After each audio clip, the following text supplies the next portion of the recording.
बेटा तू किसके साथ आया? मम्मी के साथ। और मम्मी कहाँ है?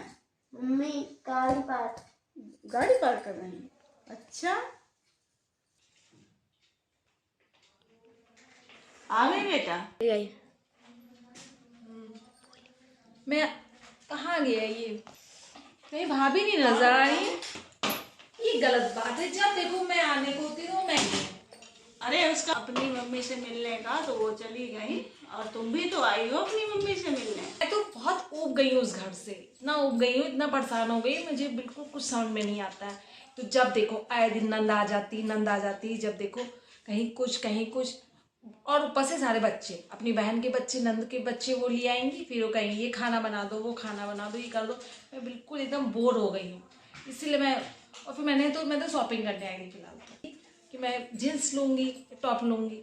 वहाँ तो मम्मी से पूछा तो मम्मी ने मना कर दिया है कि मेरे घर का रिवाज नहीं है पहनने का, तो मैं क्या करूँ, इसीलिए मैं लेके आई हूँ कि मैं यहाँ आई हूँ। तो उनकी बात मानना चाहिए आपको। क्या मानूं, जैसा कहती हूँ वैसा तो करती हूँ। मैं क्या अपनी मर्जी से मैं जी भी नहीं सकती हूँ, अपनी मर्जी से मैं पहन ओढ़ भी नहीं सकती हूँ, मुझे बहुत दिक्कत होती है, मेरा बहुत दम घुटता है। अरे आप रहने दो, मुझे अरे भाभी तो तुम्हारी मायके गई हैं, और वहाँ थोड़ा सा मन था उनका मम्मी को देखने का, तो हमने कहा चली जाओ। मुझे लगा कि भाभी है वो क्या पहन के गई, जींस टॉप पहन के गई है। बताइए आप कैसे पहनने देती हो? मेरे यहाँ तो कोई अलाउ नहीं है कि ये मत पहनो वो मत पहनो, आपने क्यों छूट दे रखी इतनी?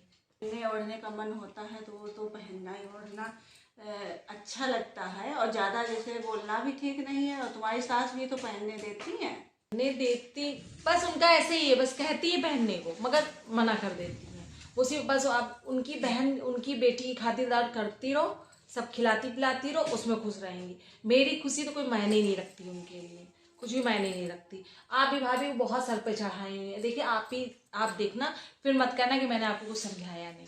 तुम्हारी भाभी तो बहुत अच्छी हैं, बहुत अच्छे से सेवा करती हैं हमारी, जो भी काम होता है बेचारी सब घर का काम करती हैं, लेकिन कभी कभी थोड़ा सा उसके मन का भी कर लेना बहुत ज़रूरी है। तो इसलिए हमने कहा कि चलो तुम्हारा मन है जाने का तो चली जाओ। छूट नहीं देनी चाहिए, बहू है आखिर इस घर की, इतनी छूट मत दीजिए। जब वो मन जाए मैके जब चली जाएंगी, जब मन जाए वो तो शॉपिंग पे चली जाएंगी, जब चाहे मन जाए वहाँ। ऐसे नहीं है, फिर आस पड़ोस वाले यही कहेंगे कि इनकी बहू जब देखो घुमा ही करती है, आप ही को कहा जाएगा। और तुम्हारी सास नहीं रोकी? तुम्हारी सास भी तो रोकी होगी, मानी हो? हेलो, हाँ बहन जी नमस्ते। हाँ कैसी हो? हाँ, और घर में सब बढ़िया है? एक बात कहनी थी आपसे। हाँ, आपने अपनी बहू को बहुत ज़्यादा ही छूट दे रखी है। हाँ हाँ, बहुत ज़्यादा छूट नहीं देनी चाहिए, थोड़ा सा उसको डांट के रखो। ठीक है, नमस्ते। आप ये किससे बात कर रही थी? तुम्हारी सास से बात कर रहे थे, तुम्हारी सास से शिकायत कर रहे थे। जैसे कि तुम उस घर की बहू हो, ऐसे ही भाभी भी तुम्हारी बहू, इस घर की बहू हैं, और एक बेटी जाती है तो एक बेटी आती है। अगर हम उसका ये तो नल में नल लगा है, हम उसका ध्यान नहीं रखेंगे तुम्हारी भाभी का, तो तुम्हारा वहाँ कौन रखेगा?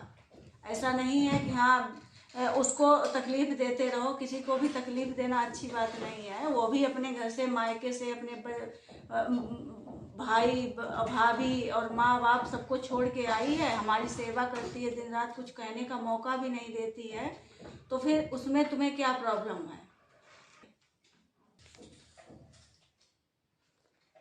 मुझे भी आज मुझे अपनी गलती का एहसास हो रहा है, पर मैंने बहुत बड़ी गलती करी है।